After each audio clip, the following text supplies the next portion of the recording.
Hi guys, it's Ian from SS8000 Cars and we're in the Range Rover P440e. So, combustion engine combined with an electric range and battery to support driving in town.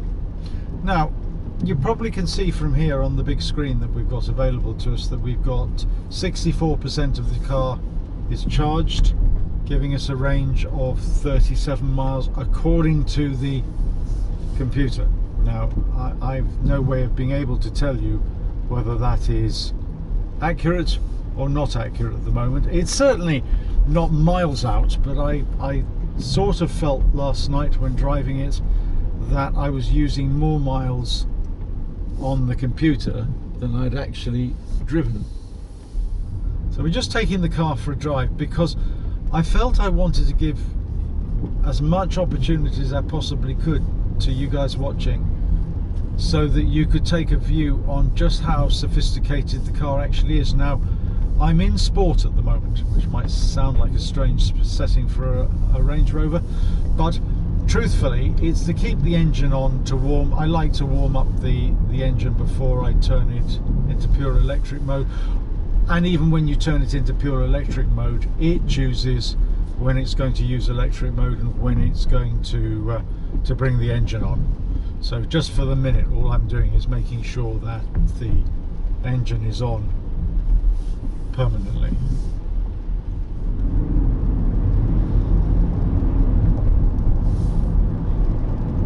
You might have heard the engine just there because I pushed the throttle down probably about 3/4 of the way. Now, it's quite a quick car. It weighs about 2,680 kilos, so it's more than 2.5 tons, nearing 3 tons, and you'd think that would make it sluggish, but it doesn't seem to. I think it's 0 to 60 in just over 6 seconds at a top speed well above 140. So it's not a particularly sluggish car, and it doesn't feel particularly sluggish. It feels quite sprightly, which is remarkable, really, given the dimensions of the car.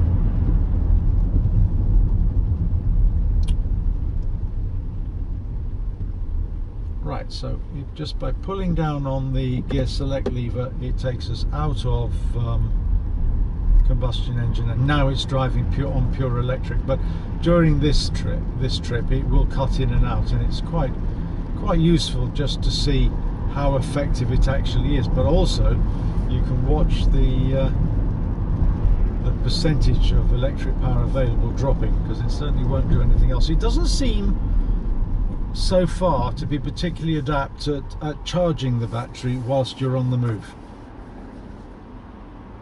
Haven't really noticed, but there isn't anything on the screen that I've managed to come up with that shows you, as you're driving, how much you're charging when you're braking or when you're freewheeling.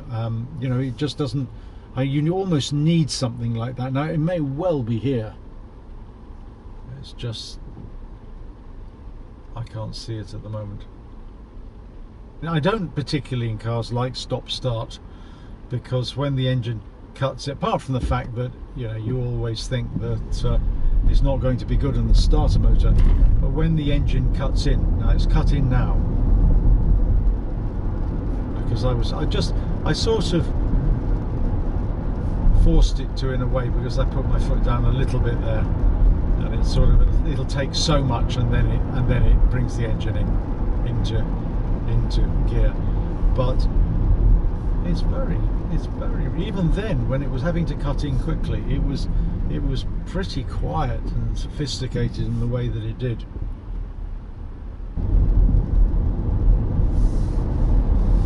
So there it's come in, but it's not noticeable, not particularly. I mean, obviously I can see it because I can see when the rev counter comes into life, but other than that, you really wouldn't know.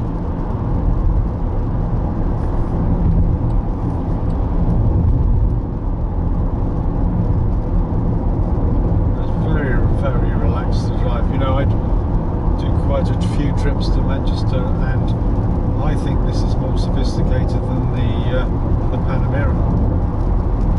Quieter maybe not more sophisticated. The Panamera is pretty sophisticated, but just quieter. And at 60 we're running on combustion engine.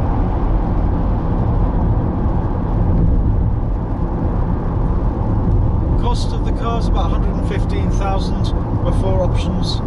So I think a well-spec car is going to cost you £130,000 plus, I suspect, and that's an awful lot of money. But as you probably noticed, car prices have started going up since COVID, and I suspect partly because of Brexit. The manufacturers that are successful and sell a lot of cars have boosted their prices quite a lot. Range Rover's prices, I think, have gone upwards as well. But you can sort of understand why somebody might pay that sort of money for this car, because it's unbelievably sophisticated. Given it's only running a 3-litre 6-cylinder engine under the bonnet, it's very difficult. It's so quiet. They're back in hybrid mode again now, back in electric mode again.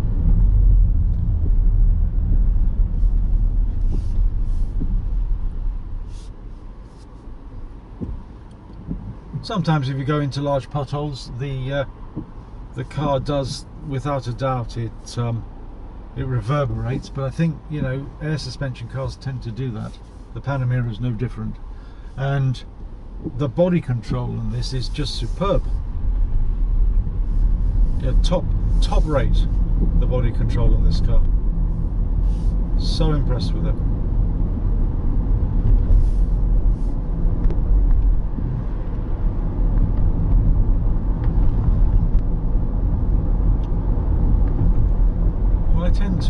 I tend to keep the speed limits pretty closely these days at all times, but this car, it just sort of lends itself to being driven at 7/10ths, and at 7/10ths it's just completely serene. Overall, one of the best driving super luxury saloons that I've ever been in. I don't know whether you can see enough out the front to see that I'm actually looking over. Okay, it's a Volvo in front, which is not an SUV, but I'm also able to look over the X3 in front of that. If it's I think it's an X3, could be an X5. You're just a little bit raised from other SUVs, which is quite nice.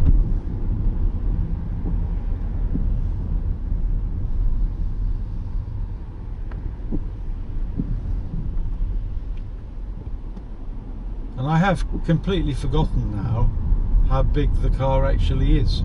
I was very, very conscious of it when I picked the car up, or immediately after picking the car up. But now it's you just get in and you don't think about it particularly, and that to me is a sign of a well-engineered car. No rattles.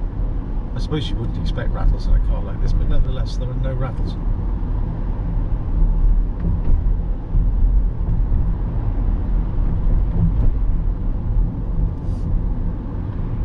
See, we're down to 58%. That's sort of in line, and 33 miles, I think that's sort of in line with the number of miles we've just done.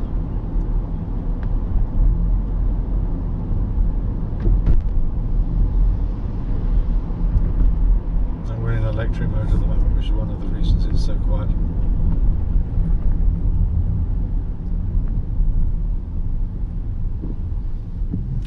If the road is sort of split into 3 like it is here, there's no question it's quite difficult to keep yourself in one of the lanes. And parking, you've got sort of surround system view of when you park, which is hugely helpful, but even so it takes up a lot of space. So you can sometimes find when you're parked up, you're having to sort of squeeze out of the doors because you're taking up, so even if the other cars are in their spaces properly.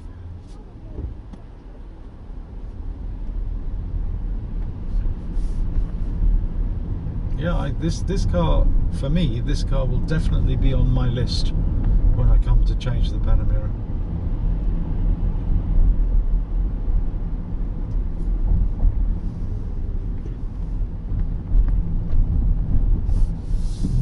I have to make sure it fits in the garage, that's the only thing, because it's a long car.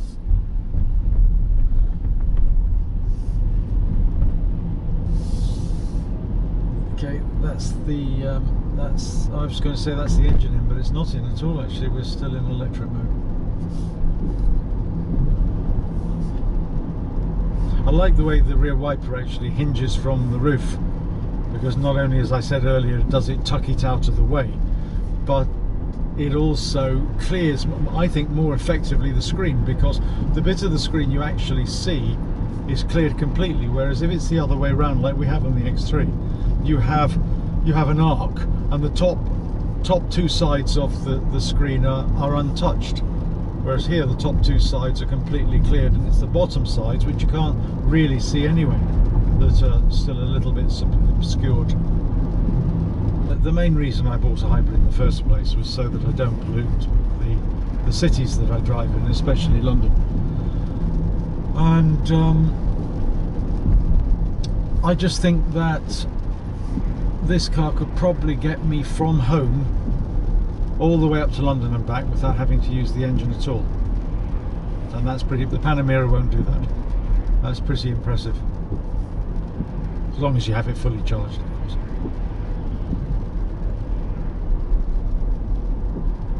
I need a little bit of organisation in terms of making sure I had enough time between the previous trip to the next trip to charge the car fully. So now it's kicked in the engine there, and I was watching to see it happen because I knew it would come in, but I detected absolutely no additional noise as a consequence of the engine running. I think that's extraordinary. Now we're out again, and again I wasn't aware that we'd dropped it. Just incredible.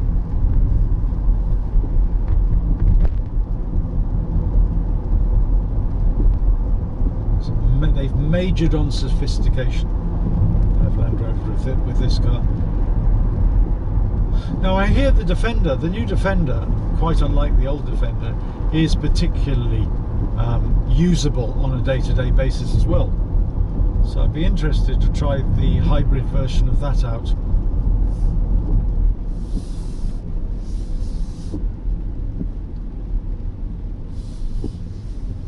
I doubt whether it could be to be as quiet and refined as this. This is just amazing. Little road noise, but it's all you hear.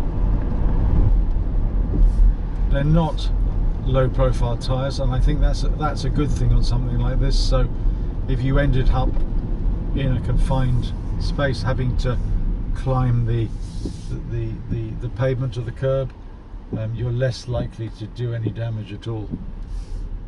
I'd say 70% of all my driving is on my own. You look behind you and you think to yourself, oh, do I need something this size? But one of the things perhaps about the car market generally is that the more sophisticated cars tend to, the more refined cars tend to be the bigger cars.